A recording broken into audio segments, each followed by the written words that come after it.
like today, yet the other day on the recovery meeting, somebody was talking about jealousy. I don't think she'll mind. It's not about her really. It's about this idea of jealousy. And then she was thinking she was going to need to make amends to the person and then set out on a course not to be jealous. Yeah. Sounds like a typical move, but the message has a different target. We're just seeing, well, who is it that was jealous? Yeah. And if it wasn't you, you're going to lose interest in the jealousy. And one of the aspects of interest in the jealousy is trying to change it. You're probably going to lose interest in that. And there'll be an acceptance and incredibly wonder upon wonder, the idea of jealousy as it relates to quote unquote you will change. Yes. Yeah. So instead of like, oh, jealousy, I'm jealous. Yeah. So there's the jealousy, which happens. The action figure has a program. It's programmed, and that program reacts to stimuli, whatever it may be. Thoughts are probably the biggest stimuli most of us are reacting to. Yeah, most of us are reacting to the head more than anything else, literally, because there's an addiction to the head. Yeah. So we're not reacting to smells as much, or, it's the head take on everything. Yeah, so there's a reaction. So let's say someone looks really cool and there's a program as this action figure that you're not cool. So then there's jealousy kicks off. And so you're jealous of that person looking cool. And you may even be wishing them bad, you know what I mean? And okay, and usually when that's noticed, the idea that it's you isn't noticed, it's the idea that you are jealous is noticed. And now you are going to set off on a course not to be jealous. Yeah. So there's a bondage of self that's presupposed and assumed, and then it's reinforced by another reaction to the reaction. So there's the reaction from the programming to the stimuli, and then there's another mental reaction to that, which is all about you. So now the reaction, the program reaction to the stimuli was jealousy. Yeah. But now it becomes very personal. You're the one who's jealous. Okay. All right. So now what am I going to do with that? Seems to be unbearable sometimes. So I'm going, you, the one that's jealous, is now going to become a you that's not jealous. Good luck. I had this when I got into recovery. I learned about what they call resentment. And I'd wake up in the morning and I'd say, I'm not going to have a resentment today. And then like 5 minutes later, a resentment appeared. Yes. Because I wasn't having the resentment. The resentment was triggered from programming. Yeah. And then I don't need it. Wow. Yeah. But thank you. Yeah. I found it. I thought you didn't know what it was. Yeah. That would have been like I was already dead and you gave me, the ritual, the end. You missed the point. I passed away already. I've entered the ethers. So this is the thing I ran into a lot sharing this message, is the sense of personalness that stays like almost an atmospheric scent. Yeah. So whatever happens, there's a feeling that you had a lot to do with it. Yeah. And so I feel that there's a lot more value in seeing you're not the you that had a lot to do with it than being a master of all that you have a lot to do with. It just was too much. It just because after I got through one pile, there was another fucking pile. Yes. If I got through the trauma of the family of origin here on Earth, I would make up a family of origin from Mars, the head. Yes. It's always going to be something.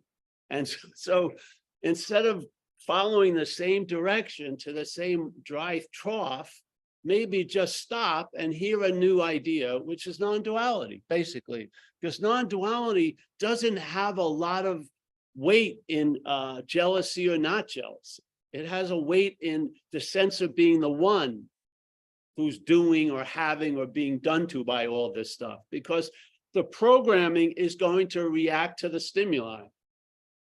It is. Now, if you keep calling it your reaction, you're going to attempt to change the programming as part of the programming. Yeah, it's just like that old idea when you saw you wanted to be a rebel. I saw it really beautifully in a movie called The Matrix. Yeah. The Matrix, and I may have changed the whole thing, but this is how I see it now. There was one part in the Matrix where Neo, whatever, he's the chosen one. He's the whatever, the savior, the Christ-like character. He was coming to save the day. And he looked the part, you know, long leather coat with the Ray-Bans. Yeah. So somehow he ends up in a room and he's meeting up another manifestation of the mainframe, the programming called the architect, a big, you know, one of the fundamental programs of the whole matrix. And the guy, he's in a room with these little like old fishbowl TVs, and they're all having Neo in some action figure thing, you know, punching Mr. Agent Smith or something like this. And so the guy goes, "Oh, Neo, the savior," or something like this. And then he starts saying, "Oh yeah, Neo, this aberration in the programming happened. You're like the seventh savior. Yeah, the programming has absorbed. You're not outside the programming. You wanting to save everyone from the programming is part of the programming now." So you could see that you revolt against the system, but the system has now sort of grown around it. So you're revolting against the system and you can only protest on a Saturday, and it's not anywhere near the corporations that you want to protest. It's like 5 miles away, and you may feel better, but it's not doing shit. It's been neutralized by the system itself. You get to feel better, let's say, but it's not moving anything.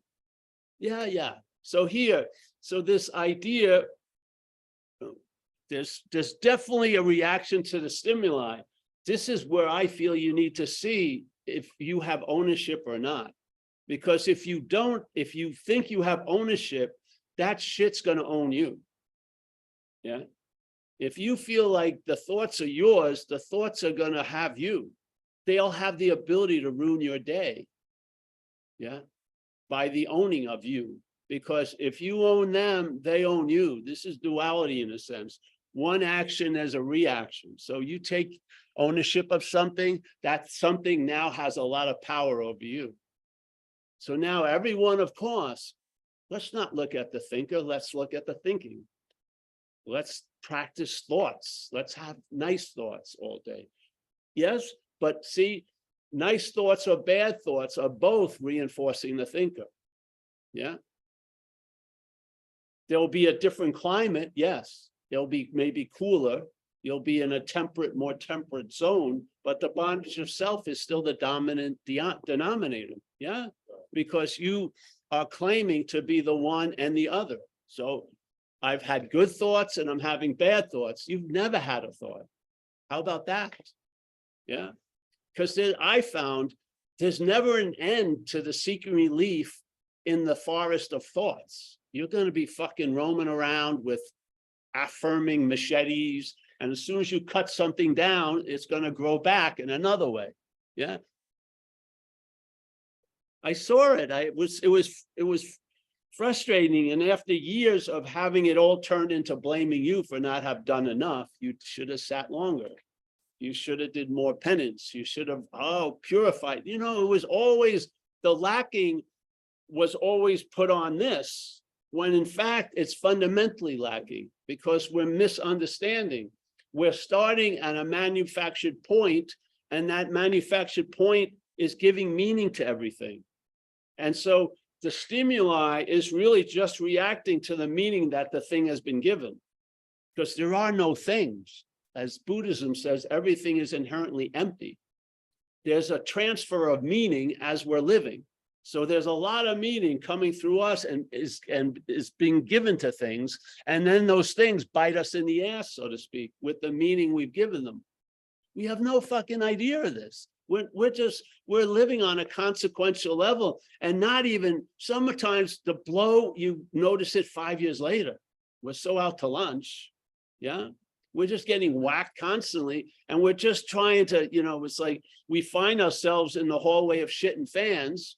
And so how am I going to turn off that fan? And how can I dodge the shit?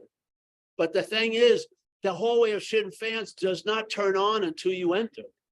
As soon as the action figure enters, it becomes a hallway of shit and fan. Yeah. So now the action figure wants to stay in the hallway, but wants to take away all the fans and shit. It doesn't work. Yeah. If you lose interest in the action figure, the shit and fans is gonna, the meaning is going to change. What you respond to it as will be different than the stimuli. You'll see the stimulation, I mean the programming reaction, but you won't react with it. You are not signing, you're not co-signing anymore. So it may say you're gonna do it, but you don't do it. Yes. So now when it says left, you're going straight. When it keeps it, it keeps giving you, it's like you can't turn off the GPS. It keeps giving you directions, but you're not taking the directions. Yeah. So you're hearing it, but you're not listening to it. It's quite different. Yeah. And I feel these are effects from hearing the message of non-duality, because non-duality is saying, this is not another call to arms. This is a disarming message. You are what you are looking for. That, how more disarming can it be? Yeah. When you look at your closet full of guns and spiritual, uniforms and everything like that. No, it's disarming. Yes. And it's always disarming. So every time the old habit, it cuts it down after, and then basically even the action figure programming gets subdued and changes.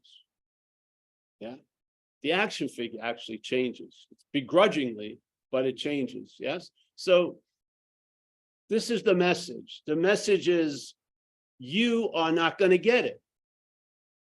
Fantastic. Yeah. You never had it. And you are never going to lose it. That's the beauty of it, because you are it. And you can't know being what you are. You can find out while being what you are, but you can't know being what you are, because you'd have to be something else to know it. Yeah.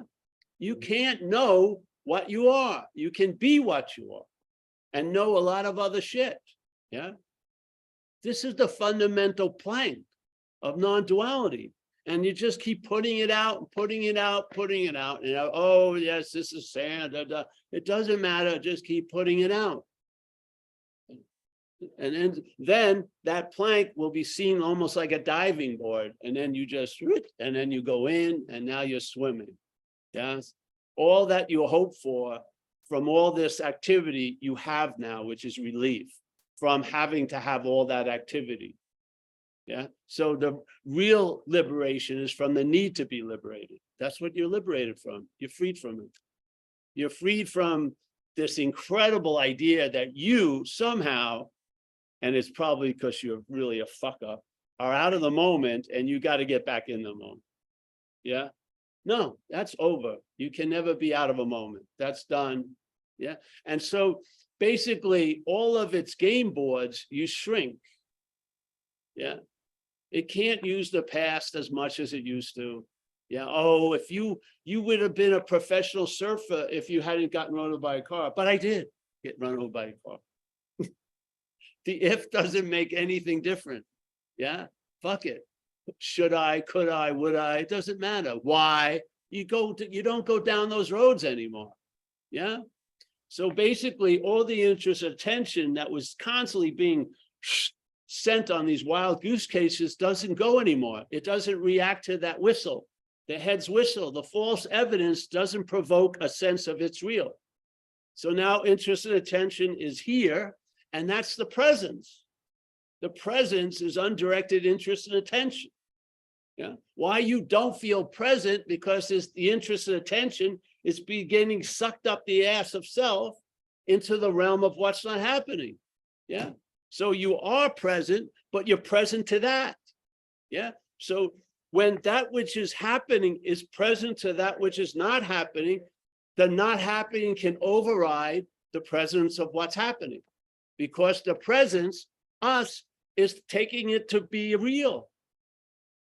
And therefore, it goes to the past and the future instead of resting in the present. Because everything in the past and the future would be completely nuded by the presentness of here. Just here, being here gives you the eye to see of the shit that's presented all fucking day. There's none of this. All this is dreaming. So for something to appear that isn't appearing really, it has to seem to appear. So where best that which is not appearing, where best could it seem to appear? In something called the past. Yeah, I have pictures of me in Hawaii 5 years ago. Yeah. I have mental pictures, I have physical pictures. I was there. And therefore, who I'm worrying about is the me that was there, because that me is gonna be there later. So I'm super afraid for that me that I was, because I know I will be it. This is how it arrives at I am it now. It's constantly remembering self. It's an addiction, really, because for something that isn't true to appear to be true, there's a lot of production involved. A lot of shit has to be unremembered. A lot of shit has to seemingly be forgotten for you to be it. Yeah. So now we're present to what's not happening more so than what's happening. And what's not happening is presenting false evidence, and to the present, it's appearing real. And so we're relying on the programming to lead us through the reactions to the stimuli. Yeah. So we see threats where there aren't any. So there comes the resentment and the anxiety.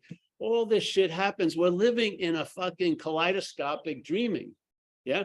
The dreaming of this, and then the mental contortions going on. Have you ever sat and sometimes at the airport, I'm sitting and you're near people and you look at them more longer than at 30 seconds. You look at their eyes like 3 minutes. I used to see them at a table. They'd be like this, and then their legs were going fucking crazy underneath. It's just insane. It's just totally fucked up. I just look. They're like following mental flies. It's just insane. Yeah, I just talked about that thing I can't get over with that video of the bus that got flipped over, and they had a camera in the bus. So there was this young, like a teenage girl that was sitting in the front, and the camera was up here, and she's going tumbling, and all she's holding on to is a phone. She's tumbling. The whole bus is like this, and she's just, oh, and you can see she's like holding this. Fucking unbelievable. The phone had more of her than she had. She had all the pictures, all the TikToks, all this. Yeah. Save the phone. It was amazing. See, when push comes to shove, you can really see it. Like we always use the thing about, you see someone riding a nice bike, it starts going off the cliff, they try to save the bike. The person tumbles down, but they saved their $2,000 bike, as if they were less than $2,000. Their own value by the head was less than the value of the bike. Save the bike. I mean, you're gonna talk to me blue in the face when you see that. You saw the example. You saw it plain day, the emperor with no clothes. You saw where the value really lies. Yeah. You can't get out because you're not in. That's the only point. This is all entertaining. Yes. That's so funny because you can be on a train of thought, and then when it stops, it seems to stop immediately, and you've never left the station. You're always at the same place you were before, present. You're like going crazy, something stops it. What? You know, we think we get on all the trains. We never left the station. The trains are coming through. The whole story of Paul is appearing on the screen, not as the screen. We are as the screen. And now the interest attention has been moved from the screen to what's appearing on the screen through the mental fucking manufacturing. the ideation of self is what's appearing on the screen. So a lot of times our interest and attention is just on the surface. It's just living the movie. Yeah, with this unsuspected inner resource, which is allowing everything to occur, which is the screen. Yeah. I feel satsang changes that. It gives you a different code than the mental GPS. Yeah. It gives you a different logic. And the logic is you can't get out of what you're not in. Yeah. You can't arrive at where you already are. Yeah. You can't, you can use yourself to find yourself as much as you want. It's not going to do anything. Yeah. As Hawaiian Po would say, you can't use light to seek light. So obviously he was talking to you as light. Yeah. You can't use mind, big M mind to seek mind. You can't use Buddha to seek the Buddha. Why? Because using the Buddha to seek the Buddha will disguise the nature of the Buddha to the Buddha seemingly. That's impossible. Well, it's possible in dreaming because impossibilities happen all fucking day here. Yeah. Impossible shit happens all the time because it's not real. Yes. So this whole story of being Paul is not real. Fundamentally, that's awesome. Yeah. So that basically, no matter all the shenanigans it gets into, once you take a few deep breaths, everything's okay. Yeah. Yeah, because you get fooled, maybe the old reaction, but then the deeper response is cool. Yes. You travel lighter through it all. And then when something reacts, it's not you anyway. Yeah. So there's the jealousy. Someone points it out. Oh, yes. And then there's the owning of the jealousy. That becomes the bigger problem. So now it's you. And it's not only you being jealous, you're a jealous you, motherfucker. I mean, it's already turned into a noun. You're a jealous guy. I mean, and now you want to change the cement, what you're walking on after it's set. Give me a fucking break. To get the fucking, doesn't work, does it? I vow I'm never going to judge. The whole system judges. That's all it does. It can't see one from without another. That's how it does. It's comparison constantly. I'm not going to judge. Give me a break. Just see you're not that which is judging. See you're not that which is judging. Yeah. The mythical now is not denying the verb. All right, let all the verbs land. But there is a negation of the mythical now. Yeah. Yeah. Jealousy does not imply there's one who's jealous. Only in the mental activity does that happen. Yes. Jealousy is jealousy. Thousands of other shit come up all day. Yeah. Every minute. Yes. I mean, but I fell for that. I was trying to, there was an urban renewal project and was needed, but it got really carried away when the policeman took over from the thief.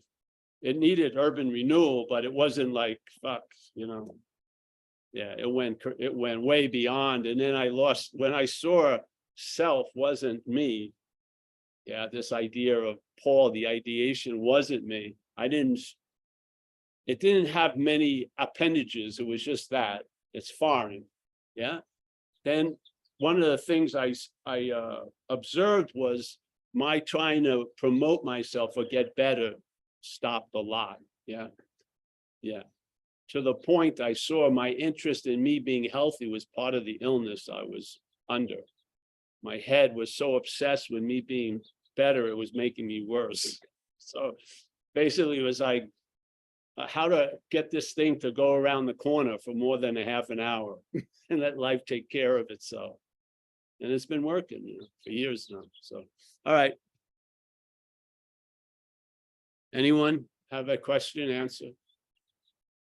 We're going to go to coffee today, yes? Anybody on Zoom want to raise their hand? It happened in a great vein of. I know. Well, let it bleed out. Don't give it mouth to mouth resuscitation. It's one of those blow up dolls. All right. Mike, Yes, Irene has her hand up. Irene, yes, Irene. I think I'm gonna be asked a question about the word shame. Yes? Again, It seems stickier than the rest. It seems more primal. It seems my attraction is deeper. but it's all rooted in the deeper one, which is you as a long-lasting, independent, separate entity that could have done something different. Yeah. Yeah, so this is why the hierarchy of, let's say, jealousy and shame, I don't care about. I care about the feeling of being the one who's jealous or the one who has shame. That's always the higher point of any hierarchy when we build this message, yes? That to me is the primary point. No matter how primal and other shit is, to me, this is the sweet spot, so to speak, yeah? So I use anything to actually go before, like, I like what Ramana Maharshi, in one of these pamphlets I have from when I was over in where he lived, Tiruvannamalai. They used to, for like 5 cents, you'd get these little booklets of his teachings, like nuggets of great stuff. And we've used it a couple of months ago where he's confronted once again with this question about, is there predetermination or free will, or is free will part of the predetermination? Yes. Yeah, so the feeling of free will is also the predetermined thing. And so he said, first he answered it in a beautiful way. He says, if there's a sense of individuality, see, that's what we're talking about all the time here. This is the point. We may lean or stretch away from it, but we never leave that point, hopefully, in the talks, yeah? So if there's a sense of individuality, there'll be a sense of free will. So the feeling of being a someone, one of what comes along with that is a feeling of having free will, or whose life would it be anyway? Yeah. So the sense of reinforcing the idea of being the individual is the idea of free will. Yeah, because if you just did what you did, where would be the guilt and shame? But you should have known better. Yeah. Or you could have done something else. Or you'd never fucking get it. Yeah.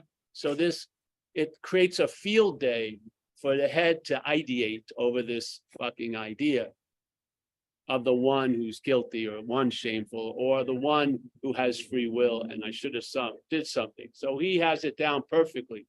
There is no idea of free will without the sense of individuality. What's the sense of individuality?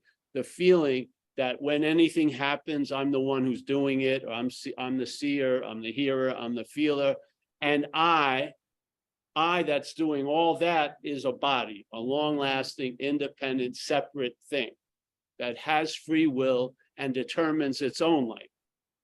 Yeah. Boom. So this is why it's such an interesting topic to people who have that have that programming, because they like to get some answer for it. But the real answer won't be found in that. It's found in the sense of individuality. He's not saying you're an individual. He says there's a sense of individuality. That sense is produced. It's like a scent that's produced. Yes, it's not coming from the I am. It actually relies on the I am, that feeling of existence, to use the feeling of existence to say Paul exists. Paul as seen by the mental state. Yeah. So its platform is super solid, which is the I am. What it builds on that platform is quite suspect, which is I am Paul, who did this and should have done that and that. Yes. So there's a very difficult way, because you've got the wheat and the chaff seem similar, and how to separate. Yeah. How to separate the two. You are, yes, that sense of I am is I am. It's just not Paul. Yeah. So what verifies Paul as being a long-lasting, independent, separate existence is a lot of remembering, and also the sense of I am. which doesn't say there's a Paul at all. It's the sense of I am means existence, you're on. It doesn't say Paul's on. That's how the head uses it. See? So the head, not having anything to anchor in, claims the greatest anchor, which is the I am. And then it puts Paul on top. And now the interest and attention is allowed doesn't go to the I am, it goes to I am Paul. And so it becomes a loop of self-importance. The interest and attention goes out, it brings everything back to you, you're not, and on and on. And what's fueling it in a very obviously neutral, unknowing manner is the I am. Yeah, existence is given freely, it's appearing freely. The head's claiming it to use it to promote a story. Yeah, and then the story isn't all the stories, it's the one who has the stories. That's the biggest story, is the one who has them. Yeah, the one who is jealous is much bigger than the idea of jealousy. It's the one, because this one thinks I shouldn't be jealous. When there's jealousy in the programming, it's a fucking no-win situation. That's the beauty of it. Finally fucking admit it. There's no winning here. Hallelujah. You just you got the fucking sweepstake. You won the lottery. Far out. It was when you stop buying the tickets, you win the lottery. Yeah, so, yeah, shame, guilt. I was actually, Irene, Amelia and I were bouncing it around because I remember when I was a kid, you love your mom and everything. And then when you get a little older and your mom's quite overweight and stuff, you get ashamed of your mom sometimes when other people see her and she's very big and you're like feeling a little, yeah, this stuff. This is all rooted and based in the sense of this individuality. That's what gives license and space for all this other shit to grow. Yeah. So why not get to that point? Because if you lose interest in that, all the straitjacket meanings you have given things, those straitjackets will be pulled off. And that thing that you called that was the worst thing that ever happened may be seen as the best thing that ever happened. As soon as you allow those straitjackets of meaning to be taken on. And you can't do that. You lose interest in you and it happens. Yeah. Yeah. I'm telling you, that's how it worked with me. I was trying my hardest to lose interest in self as self. I was. It didn't work. And after blaming myself for years, it didn't work. It had nothing to do with it wasn't working for me. It didn't work. Self can't get out of self. So wait a minute. What's one to do? Well, I heard non-duality. Nothing. Really. That was the best answer I ever heard. It's been the last answer. Seriously. I haven't changed in years. Just it's the last answer. Took away any need for any other answers about this topic. Hallelujah. Nothing else. All the other answers always led to another answer. This just put the end to seeking answers. It's great. Yeah. I'm completely available for Saturday. I won't be available to Saturday because I think the real answer is going to be Tuesday. So I'm getting ready for Tuesday. I'm going on that big trip and Tuesday. So Saturday, oh fuck, Saturday, Sunday, Monday, Tuesday. No, Saturday's it. I'm going to Mecca, which is the Fireside Cafe. Yes, and I'm going to be with my community now. And we're going to be enjoying peace of mind and traveling lighter. Fantastic. What more do you want? Yeah, we're in it. We've got what we were looking for right now. Freedom from this bondage itself. We've got it. So just flex those muscles. Enjoy the day. Enjoy company. I look forward to this. Am I getting anything out of it? Probably not. That's the great news. A coffee? Yes. Yeah, no, if Chris is here, I know I'll get a coffee. With you guys, I don't know. I'll be buying you coffees. Yeah, which I'm not liking so much. So, yeah. So if you have any questions over there, everyone here is muted completely. See, if you came to a live meeting, you'd be muted. I'm telling you. We haven't had a question live for years. This whole Zoom thing has opened up a Pandora's box. No, all right. All right, Mike, Chris has his hand up. Hey, Chris. can you hear it, guys? Hey, yeah. So let me get into Pandora's box then. So no, but guilt and shame has been something that has, well, for the action figure, it was something that really affected me. But when you look at guilt and shame, you see that pride is the same thing as guilt and shame as well, right? So I was told that the antidote for guilt and shame was to be proud of myself, which is not right, you know what I mean? Because it's kind of like perpetuating the selfing, isn't it? Because if you're proud of yourself, then what really is pride? You know, so just think about that, you know, that you really need to stay with that a little bit, that, you know, we put a lot of weight on these words that guilt is bad and shame is bad, but pride is good. But nah, they're the same shit at the end of the day. So You know what it is? You know what it is in the realm of the programming, yes, but that can go on and not have the effect it used to have if you're seeing it from outside the programming. So this isn't about the programming changing, it's about losing interest in the programming.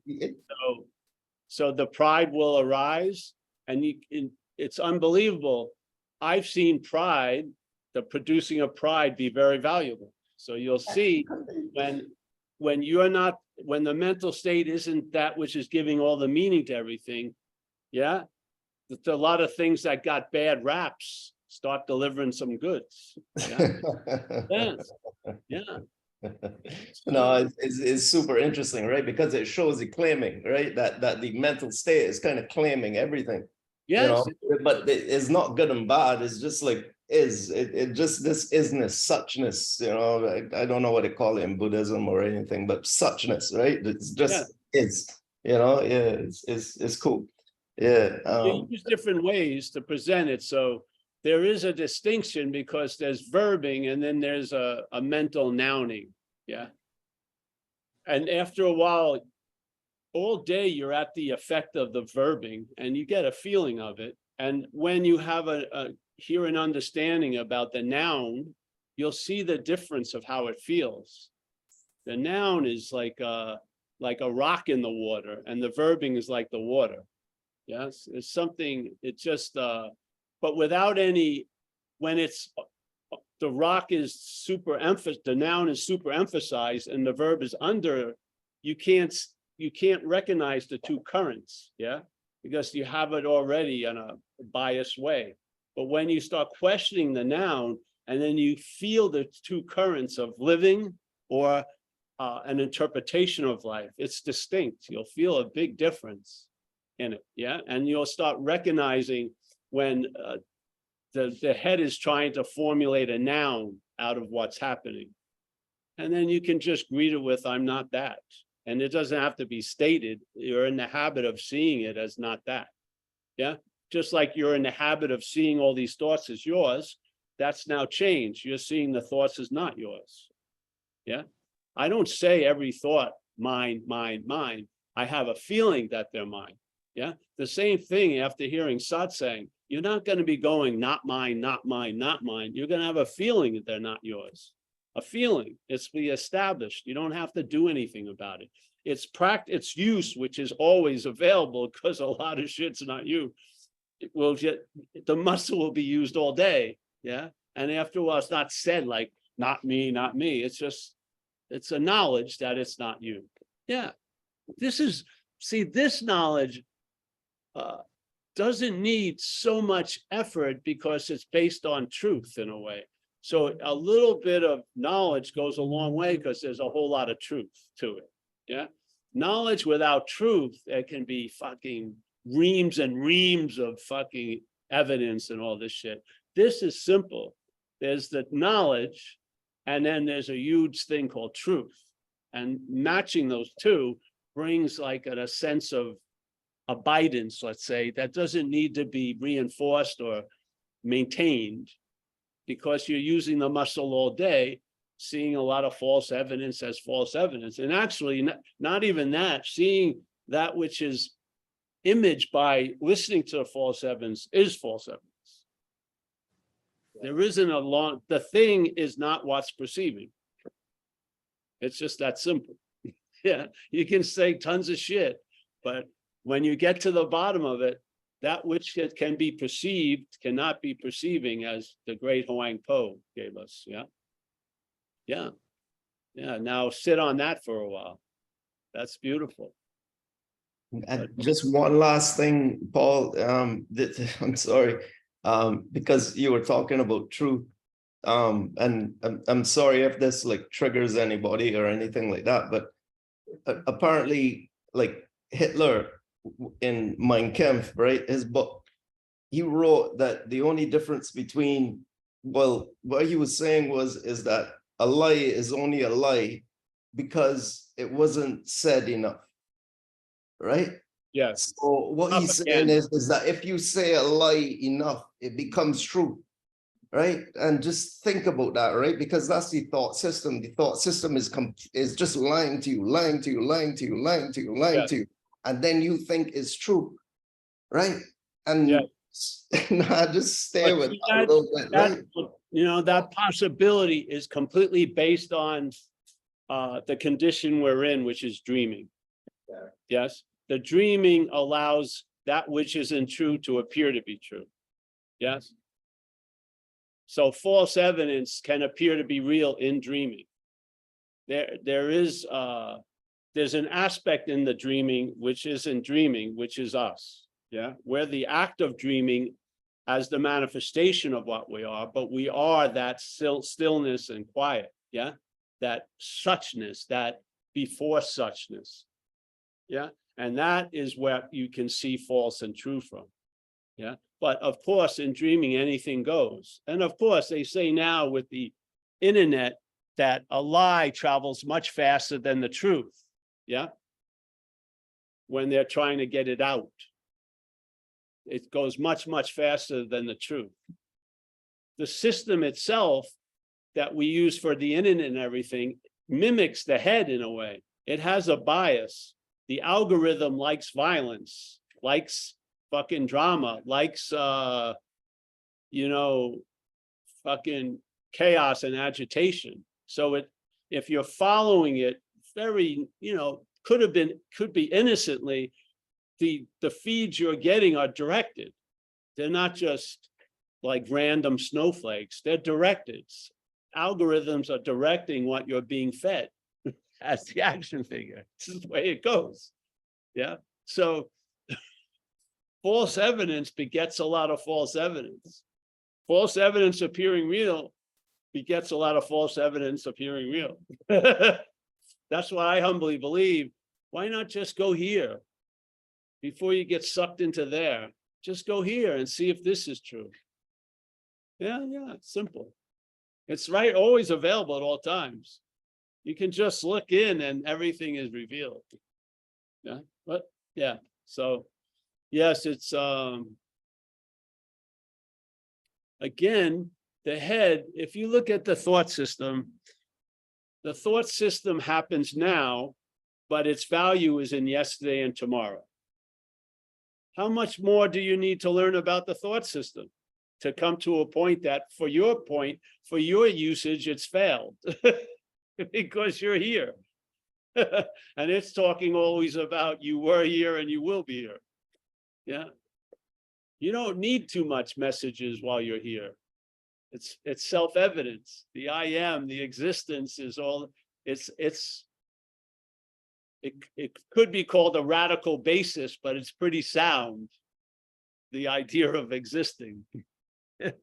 It doesn't seem like there's an on and off switch and that you have anything to do with it. But yeah. So I mean, the I am is way always. The dreaming is always in time. Yeah. The I am is always in no time. Yeah. Always in no time outweighs always in time. Yeah. Yeah. And we we may be in time, but we're not of time.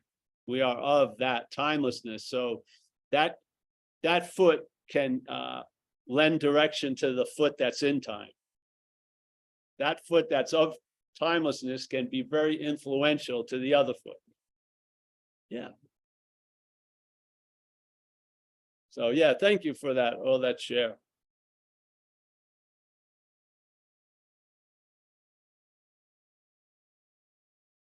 This is what we're looking at here. Forget the people. The space, you see the space? There's 3 birds up there, no, 2 birds. Can you see it there? Did you see the sky up here? No?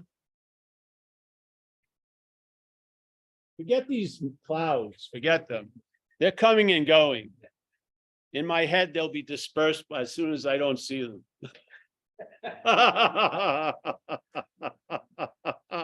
Not you, Chris. I have interest in you. You're the coffee buyer. All right. Well, anyone have a question in the Zoom? Thank you. All, everyone's right here. Kathy, Hawaii. And then we'll take off soon. It's who? Kathy, Hawaii. All right. Oh, Kathy, come on in. Hey, Paul. First Hey. time I'm sharing. This is, I really new at non-duality. I'm trying to find meaning in my life, and I'm having a hard time with it. You're trying to find meaning? Yeah, so when you brought up about the noun and the verb, and trying to find meaning in what this person did or said, or what I did, Yes. and I started thinking about, well, I have been thinking about my reason for being here. If not to try Here to or here, the big here? get here on this planet, I guess, you know.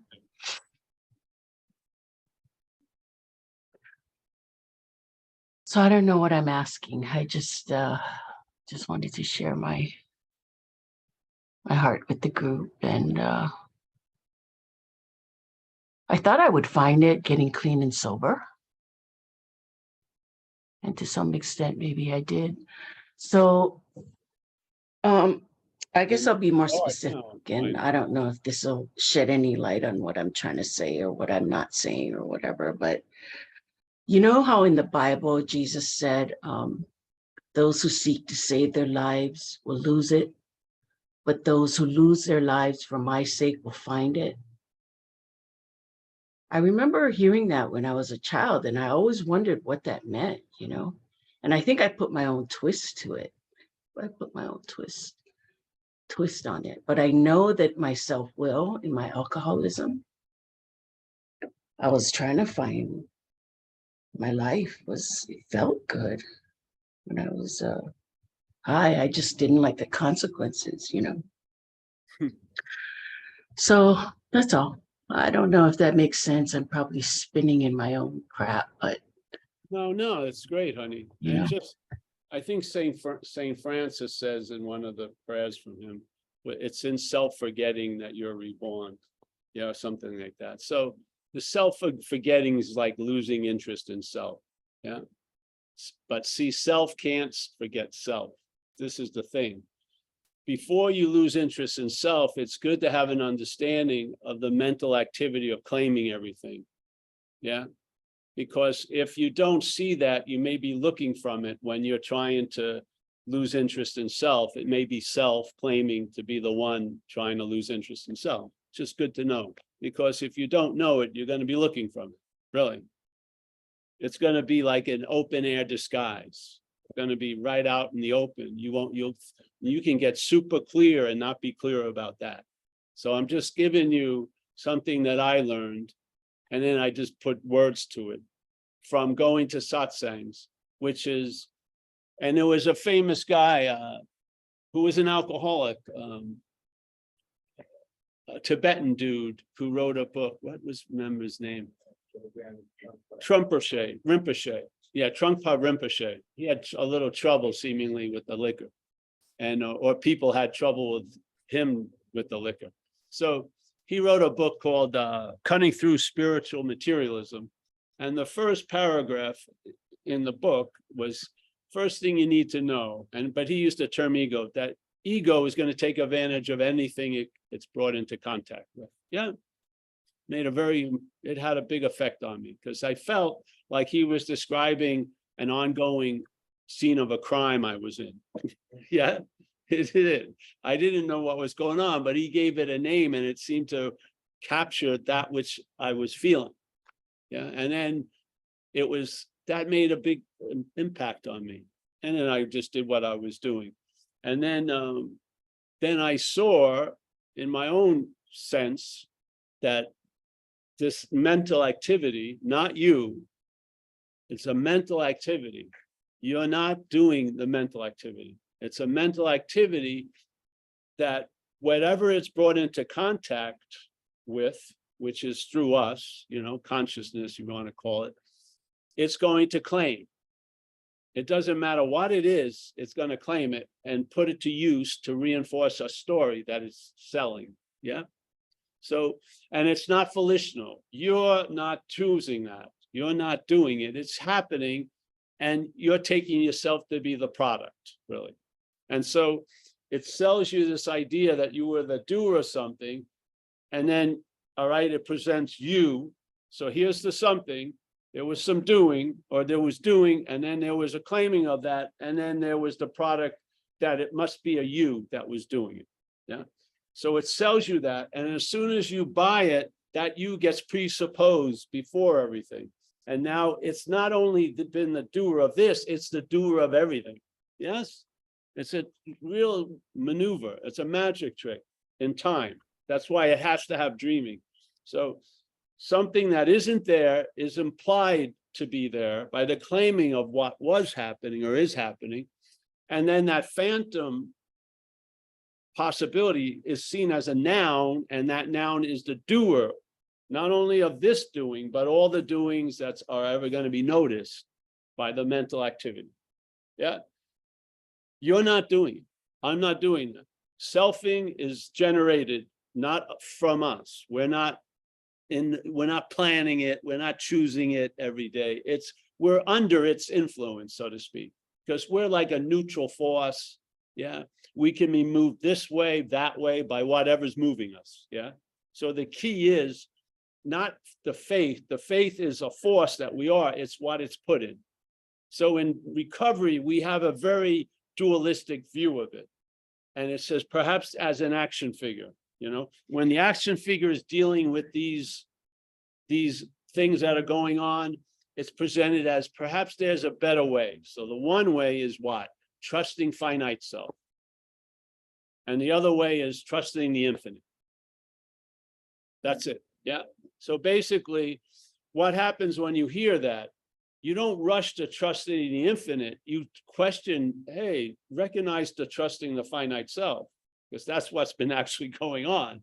Yeah. The hopes is more trusting the infinite, but let's look at what's really the trusting the finite self. And that trusting the finite self is difficult to see because it's using an act of being identified as self. So when you start, let's say it's playing God, and then it hears that it has to stop playing God. Yeah.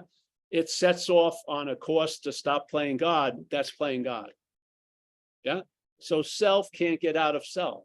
So knowing that when you see something happening and you're built, you'll be, let's say, on the Ford, conveyor line. You'll see there's no fucking Galaxy 500. It's a tire, axle, and then it's being built, and there's the car. Yeah. But now you see it clearly. You see nothing, and then the car. You don't see the car doing the building of the galaxy. You see the building of something, and it's called Galaxy, Ford Galaxy. How the mental state does it, the Ford Galaxy is now building the Ford Galaxy. Yeah. And if it's a Chevy Monte Carlo, it's the Ford Galaxy building this. Monte Carlo. Whatever is happening now, it's the Ford Galaxy. This is false evidence, obviously, appearing real. Yeah, but it has to appear real to us because we're reality. We're reality. That's why things can seem to be true and seem not to be true, because they're seeming to be true to reality, and then something changes in you, and now they seem not to be true to reality. We're reality, not Paul. Paul is not the reality. What we are is the reality. Yeah, as Ramana said, it's not clothed in mystery. He says the greatest mystery, being ourselves reality, is reality wanting to attain reality. That's not an esoteric, hidden hieroglyphic message. It's a description very clearly. Yeah. The greatest mystery in his point of view, which he's lending a lot of meaning to this statement. Yeah. The greatest mystery from Ramana Maharshi. The greatest mystery, being ourselves reality, reality wanting to attain reality. But wear the shoe, if it fits, wear it. See, it caught me. I pleaded guilty when I'd be reading these things, guilty as charged, and it led to me not being the one who is guilty. I didn't have to deny it. I'm not that. That's the idea, the subtle assumption. I'm hoping it's true. And then I try to act like that. And I told the truth about shit that I wanted to avoid the rest of my fucking life. Let that shit land and thinking it was going to kill me, and it didn't. And it showed me not to be, it wasn't true. If I let it be its real, what I thought it was, it would reveal its truth, which is it ain't. Yeah. So I saw what I'm not. And then I got the intimation of what I am. As close as I can get to it is seeing what I'm not. Yeah. Can't get any closer than that, because I am that which is seeing what I'm not. And when I see what I'm not, I get farther away from that. And in an intimation, I feel closer to this, that which I can never be far from, but an intimation of it. That's exactly how it feels. Yeah. So it's a magic trick. It needs time. It needs all this shit, but most importantly, it needs us, the reality. Yeah. And like it says, the only illusion that could fool reality would be an illusion that reality is in cahoots with. So for some reason or another, we've given consent really without knowing it. And this whole bubble has grown, and it's going to pop when you're 90, 80, whenever. Yeah. Yeah. And it's going to be like nothing ever happened, at least to the ants, to the elephants, and most people that live in Marin City. They're not following the life and times of Paul Hedderman. It'll be like fucking, they don't know who I am. Exactly. For most people, I'm a complete fucking stranger, like an ant would be to a fucking elephant. Yeah. I like to see ourselves as ants because it brings a little bit of a downsizing and a humility. Yeah. What we're taking to be so important, almost everyone else on the planet isn't. It really. The self-centeredness, it's just a field. It's having a fucking field day. It's like if you could see energy and filling an arena, it would be the self-ideation. I mean, just look at the phone. I bet you when she was flipping in that bus, she was probably trying to video the flipping of the bus so she could, if she could live through it, she would post it on fucking TikTok. Get a lot of beats. Could you imagine this? Mind-boggling. Phone life preserver. I'll take the phone. I'll film the shark eating me. Take the preserver, idiot.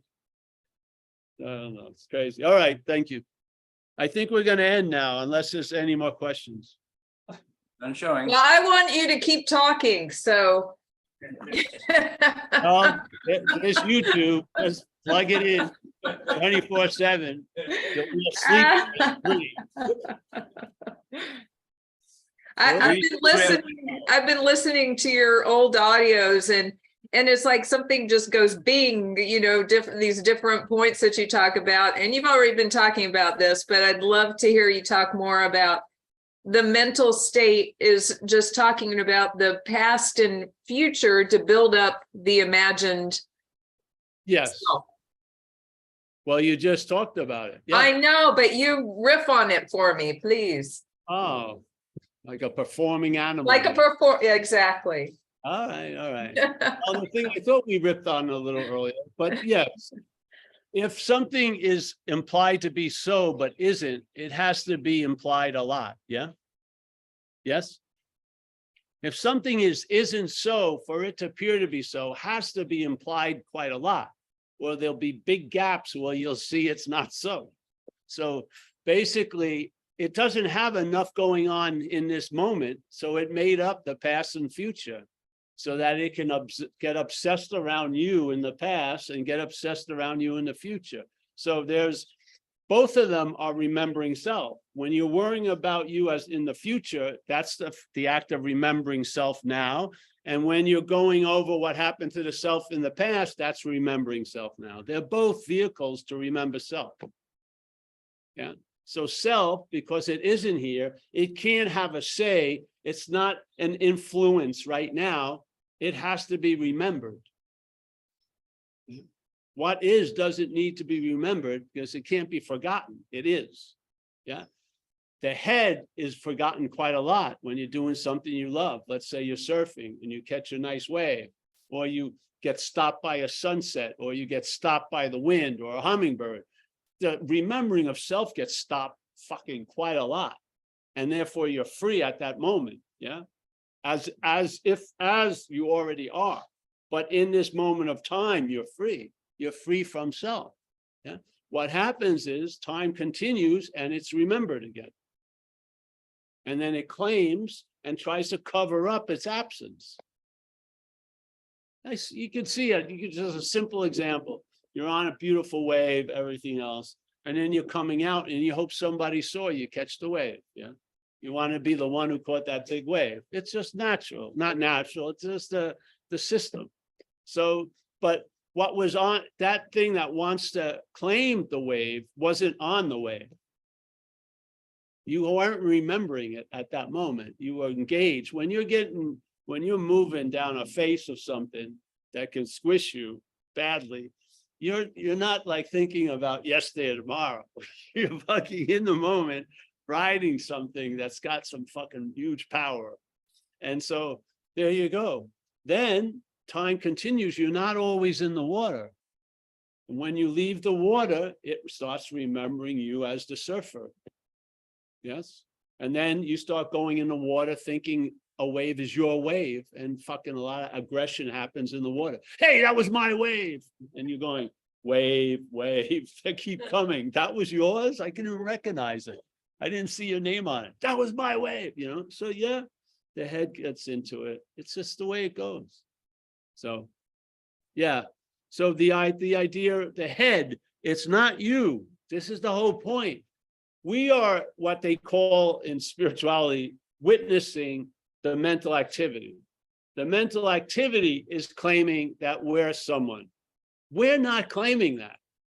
You didn't claim that when you were a baby. The mental state hadn't developed. You were just fucking, yeah? There was no, oh, this Paul shouldn't be doing this. You know, there was none of that. The baby doesn't look embarrassed when he's walking around with a big shit in its fucking pants. It's just walking around, doesn't care. None of that's developed yet. It gets developed. Yes. And therefore everything now is a vehicle from the mental point of view, is a vehicle to reinforce the idea of that which can be perceived is what's perceived. You know, Paul is the one who's conscious. Paul is this, Paul is that. Yeah. There you go. All right. Thank you. That's good. Thank you. Brilliant. Anytime Zoe wants anything, we'll be dancing all the way to Arkansas. And dance with Bruce now. Oh, Bruce. All right. Then after Bruce, it's over. Eh? Yeah. Everyone's getting restless here. Real brief. All right, Bruce. Like when you talk about you can have a glass of river water, but where's the flowing? That's right. I just know my best. Hold on. We just found a bug, an Adyashanti bug. They're fucking Hey, There is a nest. get away from there. All right, I had to shoo out Deshanti away. Comes here with disguises. I couldn't recognize him. He's up to the raptor. All right, go ahead, Bruce. Yes. So my experience in amateur acting, the director would always say, a teacher would always say, just react. But then while reacting as the actor, and then seeing that I'm not the actor anymore, it's the reacting is the character, the acting of character through the actor, and the seeing of that. Like, I'm not the actor playing the character. I'm kind of seeing through the eyes or playing, as Yeah. the avatar actor. Anyway, I just wanted to share that. Thanks for everything, Well, it's everyone. the character taking itself to be the actor that takes on a character. Yeah. So by Thanks. taking on a character, he doesn't think he's the character, he's the actor. Yeah, but the character, it's like first there is a mountain. So first there is an actor character, then there is an actor, then there is no actor, then there's a character, whatever. It was good up here, but it didn't come out. But I get it, Bruce. Yeah.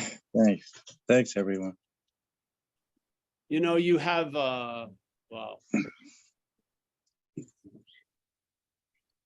Yeah, all right. Hey, I'm really happy to be here today, and it'll be nice to well, let's just say goodbye to everybody. We got Mike. Mike, thank you so much. Hey, do you know that the other days of schedule come up on the website? They only had Saturday today. Yeah, I just did it just a few minutes ago. I mean, at And the can you get up that one in 27th. Auburn? Yeah, Yeah. I'm gonna send John you Walker- something from the East Coast trip too. I got some dates set.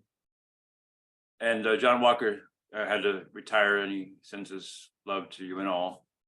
Oh, great. Yeah. All right. We have Zoe. Nice to see you, Zoe. Thank you. Thanks. Andy S. Chris G. Chris, thank you. Dennis W. We got Esther.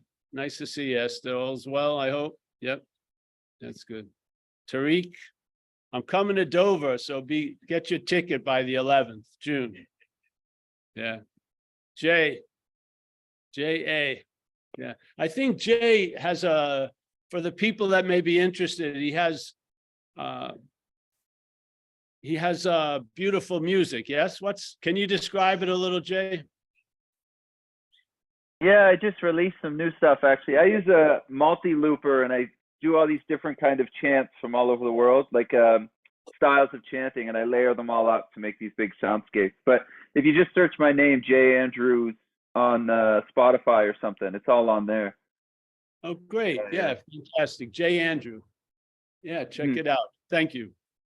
Oh, thanks. Oh, yeah. Akila, nice to see you again. Thank you for showing up. Pleasure. We got Andy S. there. I got them already. Troy, Mike, and also for everyone, there's openings for the Sicily trip. We got everything set up. So if you're interested, just let us know before October. And yeah. Between September or something. Or the end of August. The end of August. That's from Amelia, yeah. The end of August. All right, Troy B. I don't know if I met you before, Troy. Have you been here before? Once, something, all right. I've Okay. listened to your recordings for months. Oh, great. Well, thank you for showing up. Nice to see you. We got Caleb, a man from Romania. Nice to see you. Hey, Caleb, come on Saturday the 27th. We'll be up with Maria and stuff, and me too, and Mihai, our Romanian friends. Next Saturday? Yeah, I think not, is it next Saturday? No, The following one. the following one. Following Yeah. one. We'll be on, there'll be, at least Maria will be on the Saturday one for sure. She's from Yeah. our meeting. Yeah, Okay. nice to see you. Yep. My. Yeah. Oh, there's a lovely daughter. Yes, the cat. Very good. We got Gary C. He's in Placerville. Nice to see you, Gary. Elon, I think I got it right. Yep. Mia down in San Diego. We all say hello to Mia. Hi, Mia. John K. Bruce, thank you, everyone. Alexander, Roman. Chris in Boston. I'll be seeing you soon, Chris, I hope. Axel, nice to have you here, Axel. Welcome.